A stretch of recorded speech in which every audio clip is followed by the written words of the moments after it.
That little goodbye ritual you do because you love them, the scoop up, the kiss on the head, the soft voice telling them you'll be back soon, may actually make some cats more alert right before you leave. Not because the love isn't real. Because a cat's brain doesn't read love the way we do. It reads change. And a warm, drawn-out goodbye is a bigger change than most owners realise. Think about your own morning. You're moving faster than usual. Your voice changes. You're carrying a bag, checking your pockets, glancing at the clock. Your cat has been living with you long enough to know exactly what all of that means. And for a lot of cats, the goodbye at the end of it is the loudest part of the whole routine, even when it's whispered. There are 13 simple things you can change before you leave that may help your cat stay calmer while you're gone. Some take 10 seconds. A couple take a few minutes. Step 8 is the one most owners have never heard about, and it might be the single easiest thing on this list. We're going through all 13 why the thing you're currently doing might be working against you, and exactly what to try instead. By the end of this, you'll probably leave the house a little differently, and your cat may spend those hours alone a little more settled. None of this requires new gear or a big routine overhaul. Most of it is just timing and a little bit of restraint. Before the steps, think about the 60 seconds before you walk out the door. Cats don't understand 4 hours versus 4 minutes. What they pick up on is that their person is acting differently. Faster movements, shifted attention, higher, tighter energy. Cats are good at reading the humans they live with, so by the time you kneel down for the scoop and the kiss and the be a good kitty, some cats are already a little more alert than usual. Here's the flip side though. If your cat is that tuned into you, you can use those same 60 seconds to send a completely different message. This is normal, the space is safe, resting is fine, I'll be back. That's really what this whole video is about. Not doing less for your cat, just doing it differently. One quick note before we start. Not every cat needs all 13 of these to feel fine while you're gone. Plenty of cats handle departures without much trouble at all. These steps tend to matter most for cats who are naturally more sensitive to change rescues. Cats who came from unstable environments. Cats who are closely bonded to one person. Or cats who already show some signs of stress around your leaving, like meowing at the door, pacing or hiding right as you're about to go. If that sounds like your cat, this list is really for you. Skip the performance. The first change is the hardest for a lot of owners. Don't turn the departure into a moment. No scooping up, no kiss on the head, no whispered goodbye. Your cat still deserves affection, just not right now, right before a shift in the environment. What reads as love to you can read as something's happening to them. Instead, aim for ordinariness. Normal pace, low even voice, no seeking them out for a big goodbye. If they happen to be nearby, a slow, soft blink is plenty. Then just leave no lingering, no looking back through the window. Picture the difference. One version is you crouch down, cupping their face, saying an emotional goodbye in a raised sing-song voice. The other is you walking past them on your way to the door, glancing over and carrying on exactly as you were. The second one looks like nothing. That's the point. If you've been doing the big emotional goodbye, you're not a bad owner, you just hadn't heard this yet. Step 8 is coming up soon, and it's the one that tends to surprise people most. Regulate yourself first. Cats are highly responsive to changes in their owner's behaviour, so a rushed, distracted or anxious departure can add another layer onto a cat that's already picking up on the shift.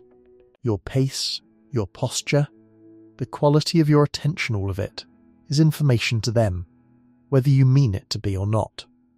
So a couple of minutes before you actually leave, before the keys, before the final checks pause, slow your breathing, unclench your jaw, drop your shoulders. A few slow breaths in through the nose and out through the mouth is enough. You're not meditating. You're just resetting your pace before you move through the house. Then move through the house like this departure is completely unremarkable. You can't really fake this one. If you're rushing internally, it tends to show up in small ways your cat will notice before you do a stiffer walk, quicker glances, a sharper tone if something goes wrong at the last second. If you're running late, it's worth accepting that a slightly late departure beats a rushed, tense one. A simple way to build this habit is to attach it to something you already do every day, putting on your shoes, or picking up your keys. Use that moment as your cue to slow down for a few seconds before you keep moving. After a week or two, it stops being something you have to remember and just becomes part of how you leave. Speak their language, not yours a common one. Owners find their cat, lock eyes, and hold a warm, drawn-out gaze while saying goodbye. To us, that's affectionate.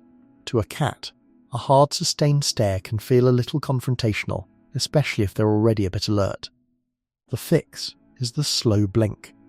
Look at your cat softly, let your eyes rest on them without pressure, then close them slowly, hold for a beat, and open again. Do it 2 or 3 times. It's the feline equivalent of, I see you, I'm not a threat, we're fine. Research published in scientific reports found cats were more likely to approach and respond positively to slow blinking owners than to owners holding direct eye contact. You can practice this outside of departures, any time you catch your cat looking at you across the room. The more familiar the gesture becomes day to day, the more it means in that one moment before you walk out the door. Ease the tension they're already carrying. A quick head scratch or a stroke down the back is well intentioned, but it's not doing much at the level that actually matters. Cats often prefer gentle contact around the cheeks, chin and base of the ears, these are scent gland areas, and slow, soft, circular touch there tends to be more relaxing than a quick pat. 30 seconds, soft hands, slow pace. Let your cat lean into it, rather than chasing them for it if they turn their head away or step back. That's your answer, and that's fine too. You're not trying to stimulate them, you're trying to help them settle a little before you go, not squeeze in one last interaction before the door closes. Skip the pre-departure search. Almost every owner has done this. Your cat is hiding somewhere, and you feel the pull to track them down for a proper goodbye. You call their name, check behind furniture, and once you find them, you kneel down for an emotional send-off. From your cat's perspective, being suddenly sought out and followed around the house right before the environment changes can add another layer of alertness at exactly the wrong moment. So don't go looking. If they're nearby, offer a slow blink. If they're tucked away somewhere, let them stay there. Skipping the ceremony isn't neglect, it's telling them leaving is ordinary enough not to need one. This is often the hardest step emotionally, because it feels like you're leaving without saying goodbye at all. You're just letting your cat decide whether today is a goodbye kind of day. Check that everything is where it should be. A cat's sense of security is strongly tied to familiar territory, familiar routines, and familiar smells, not just to you as a person. Before you leave, take 30 seconds to make sure your cat's essentials are exactly where they normally are. Food, water, litter, their favourite resting spot, and access to their usual rooms. It sounds small, but a space that looks and feels the same as always is one less thing for your cat to have to figure out while you're gone. If you rearranged furniture recently, or moved their litter box for cleaning, this is a good moment to double check it's back. Where they expect it, a misplaced litter box in particular can undo a lot of the other steps on this list. Hold off on heavy cleaning right before you leave, wiping counters, vacuuming their favourite spot, spraying air freshener right before you walk out. Feels considerate, but heavy cleaning right before departure can remove some of the familiar smells your cat relies on to feel secure, including the facial pheromone marks they've left around the house. If you need to clean, do it a couple of hours ahead rather than right before you go, and skip strong scents like ammonia or citrus, which cats tend to dislike. If possible, avoid changing all of their bedding and familiar scents right before a longer absence. Not a hard rule, just something to keep in mind. If your cleaning routine is usually done first thing in the morning, it might be worth shifting it to the night before instead, so the smell has time to settle before you leave. Leave your scent behind. This is the one most owners have never been told, and it takes 10 seconds. Cats navigate a lot of their emotional world through scent, arguably more than through sight or sound. Your smell isn't just familiar to them, it's information. Familiar human scent can be comforting for some cats, especially those that are strongly attached to their owner, and it can make a space feel a little less empty while you're gone. Before you leave, grab a recently worn, unwashed piece of clothing, something you slept in or wore yesterday, and leave it in your cat's favourite resting spot. Freshly laundered clothes won't do much here. It's the unwashed scent that carries the information. A worn t-shirt, a hoodie, even a pillowcase you slept on works just as well if clothing isn't convenient. 10 seconds to grab a shirt, potentially hours of difference on the other side of the door. If this is the first time you're trying it, don't be surprised if your cat goes straight to it and settles in for a lot of cats. This ends up being the single most effective thing on this whole list. You can rotate the item every day or two so it stays reasonably fresh, and if you're gone for a longer stretch, swapping in a newer worn item partway through can help. It doesn't need to be anything special. The goal isn't a specific piece of clothing, it's just something that smells like you and hasn't been washed. Check that vertical space is open. Many cats feel safer when they have access to elevated spots where they can observe the room, a cat tree, a shelf, a windowsill. It's a self-soothing option that doesn't involve you at all. Owners often block this by accident. A bedroom door gets closed, a chair gets pushed under a shelf, laundry piles up on the cat tree.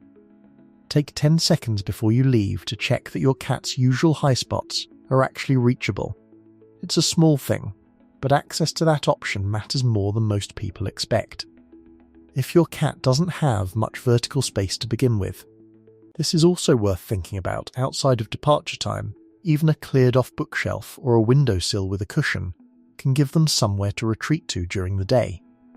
Set the sound environment a few minutes early. Leaving the TV or radio on for company is a reasonable instinct. But regular programming has unpredictable spikes, a loud commercial, a sudden dramatic score, a siren in a show that can startle a cat with no one there to help them settle back down. If your cat already seems comfortable with background sound, aim for something more predictable and low-key instead. Soft, classical, gentle nature sounds, or cat-specific audio at a calm volume.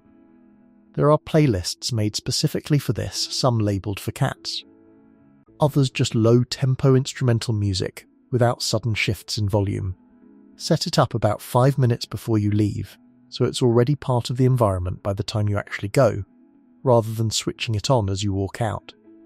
Use a food puzzle to help them wind down. For cats who enjoy food puzzles, this can be a genuinely useful way to add a bit of mental engagement before you leave. Cats naturally spend part of their day engaging in behaviours like stalking, chasing, eating, grooming, and resting, and a bowl skips most of that sequence. A puzzle feeder brings a bit of the working for it back in, which can help some cats settle into rest afterward. About 10 minutes before you leave, set out a portion of their regular meal in a puzzle feeder, rather than extra food on top of their usual amount. Start simple if they're new to it. Even a muffin tin with treats tucked under a few upside-down cups can work as a beginner version. Not every cat will engage with it, but for the ones who do, it can be a nice way to ease into the next few hours. The boring exit. This is where everything comes together, the final 30 seconds at the door. Normal pace. No lingering.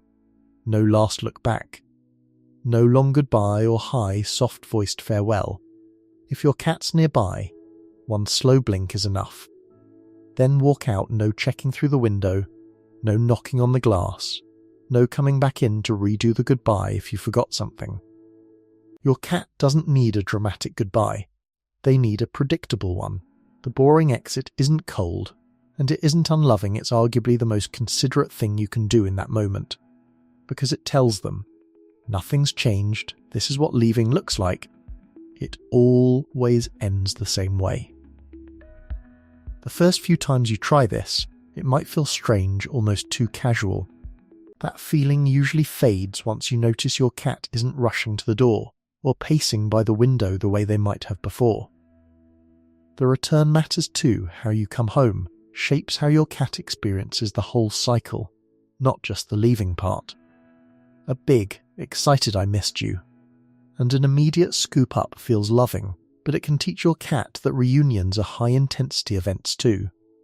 When you get home, put your things down and let your cat approach you on their own terms. If they come over, greet them calmly with a slow blink and gentle petting. You don't need to ignore them, just avoid turning your return into a huge emotional event.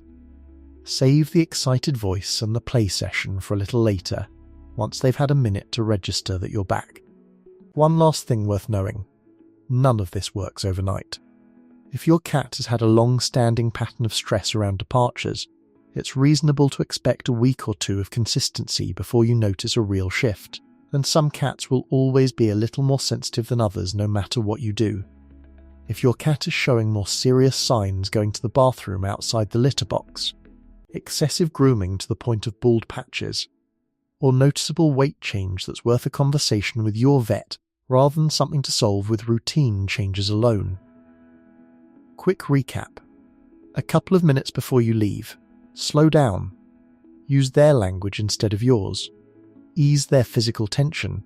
Skip the search and farewell. Check that their essentials are where they should be. Leave the scent map intact. Tuck in that worn shirt. Check their vertical roots are open. Get calming sound running early. Set out a food puzzle if they use one. Offer a single slow blink at the door and go. When you're home again, come home quietly too.